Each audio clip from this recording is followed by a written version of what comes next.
సాంప్రదాయ పద్ధతులకు స్వస్తి చెప్పి మారుతున్న కాలానికి అనుగుణంగా వినూత్న వ్యవసాయ పద్ధతులు ఆధునిక సాంకేతికతను రైతులు అందిపుచ్చుకోవాలని జిల్లా కలెక్టర్ రాజశేష అన్నారు.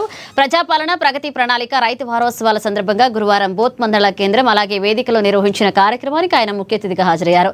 ప్రభుత్వం రైతులకు విద్యుత్ శాఖ అందిస్తున్న సేవలకు సంబంధించి వివరాలు వీడియో ద్వారా వివరించారు. ఆధునిక సాగుతోనే రైతుకు మేలు జరుగుతుందని, ప్రభుత్వం అందిస్తున్న రాయితీలు, యాంత్రీకరణ, ప్రత్యామ్నాయ పంటల సాగుపై అవగాహన కలిగి ఉండాలన్నారు. వ్యవసాయంలో ఎదురవుతున్న కూలీల కొరతను అధిగమించడానికి యాంత్రీకరణే సరైన మార్గమన్నారు. ముఖ్యంగా డ్రోన్ టెక్నాలజీ ద్వారా పురుగు మందుల పిచికారీ చేయడం వల్ల పెట్టుబడి ఖర్చులు గణనీయంగా తగ్గుతాయన్నారు.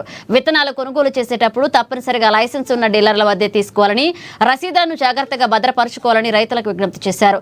జొన్న కొనుగోలు కేంద్రాల సంఖ్యను పెంచేందుకు చర్యలు తీసుకుంటామని, గిరిజన సహకార సంస్థ ఎఫ్ఈఓల ద్వారా కొనుగోలు జరిగేలా చూస్తామని హామీ ఇచ్చారు. అనంతరం రైతు వేదిక సమీపంలోని చేనులో డ్రోన్ ద్వారా పిచికారీ చేసే పద్ధతిని స్వయంగా రైతులతో కలిసి కలెక్టర్ వీక్షించారు.